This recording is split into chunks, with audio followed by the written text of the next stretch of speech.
And now, That Financial Guy Show with Keith Wilson. Hey, look, there is plenty of information out there about when you should start, taking Social Security.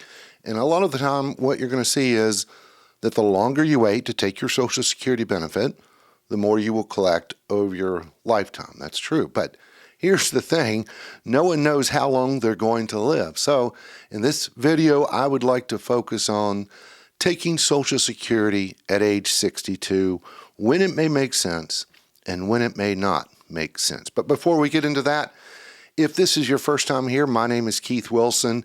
I am a practicing financial advisor, helping folks along their personal finance journey. And please, take some time to hit the subscribe button, subscribe to this channel, and hit that like button. I would really appreciate it.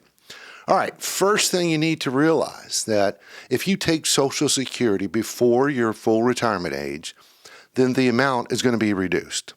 And that reduction is dependent upon what year you were born. So you will see in this chart showing where you stand based on when you were born. So some years back, full retirement age was at 65, but that's changed where it will eventually be age 67. So for those that are born in 1960 or later, that's going to be your full retirement age 67. So let's say you're 62 today and your full retirement age is 67. If you take it at 62, then your Social Security benefit is going to be reduced by 30%. So for example, let's say your full retirement age benefit is $2,000.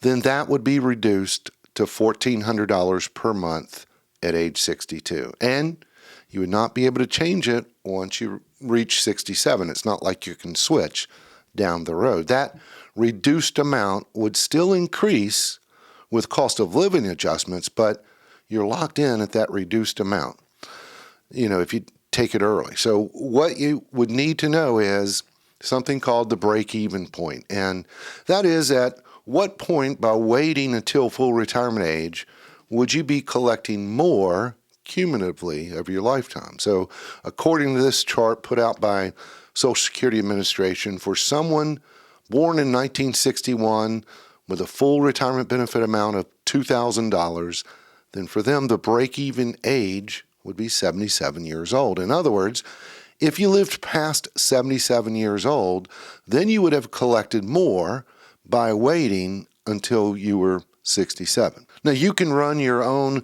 break-even analysis based on your age and your Social Security benefit amount. I'll put the link below to that calculator. It's going to be in the description below. Okay, even though you may collect more if you live past the break-even age, there are some situations where you may want to consider taking Social Security at age 62. The first situation is, hey, you simply need the money, right, to retire. So some people want to retire at 62, perhaps due to layoffs or poor health, and they may have found themselves not having saved up in their other retirement accounts enough to sustain themselves. So they're forced to pull the trigger at 62 with no other choice. Now, if you're forced to retire due to poor health, you could try getting on disability versus taking your retirement benefits from Social Security. But listen, in my experience working with clients, that can be difficult and a lengthy process. Another situation, what about the idea of taking the benefits at 62 and investing it rather than using it for income? So let me give you an example. Let's say you want to retire at 62, but you have sufficient amount of money saved up in retirement accounts, Roth accounts, investment accounts, and perhaps you've set aside a bucket of money that you can draw from for income, say for 5 years. So you wouldn't need the Social Security benefit. So if your benefit at age 62, let's say, was $1,400, and you invest that, and it earns 7% a year, then in 5 years, hey, that could be worth well over $100,000. Now you then would have an account that you could continue to stay invested in or use however you want or pass it along to your beneficiaries. Now, a couple of things here. First, if you do take your benefit before full retirement age, then there is an income earnings limit to be aware of. So what I'm talking about is if you are still working and you make more than $19,560 in 2022 or $21,240 in 2023, then for every $2 above that you would earn, you would have to give back $1. In essence, you're giving 50% of that Social Security benefit amount. Also, hey, this is a hypothetical investment example, and it's not a guarantee of 7% growth. Returns will vary, and they may go up or they may go down, so you need to be aware of that. Here's another example of when it may make sense of taking Social Security at 62 versus waiting until your full retirement age, and that is your health. Now, I showed you earlier that the break-even age in that example was 77, but what if you're in poor health and you don't think you're going to live to age 77?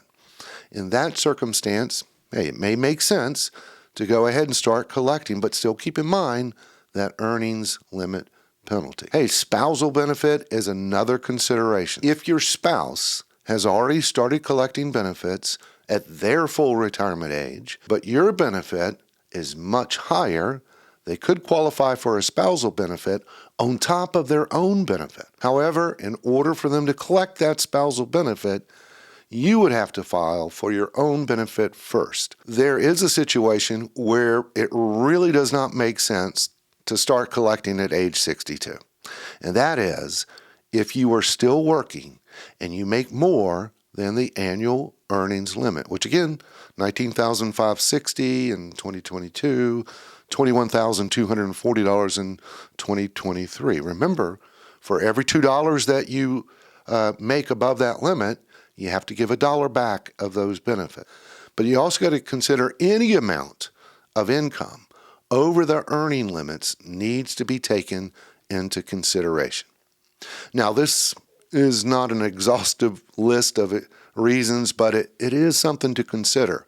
Now, most calculators you see online will show you by living a long life, you could collect more by waiting until full retirement. However, there are other things to consider. Listen, Social Security can be complicated and everyone's circumstances is going to be different. So give a lot of thought and consideration when selecting when to pull that trigger on your Social Security benefits. Now, I do offer a Social Security analysis for my clients that is tailored for their particular situation. And hey, if this is something you may be interested in, I'm going to leave a link below where you can schedule some time with me personally for us to talk about it. In the meantime, I hope you found this information valuable, and if so, please subscribe to my channel, give it a thumbs up, and be on the lookout for other videos coming your way.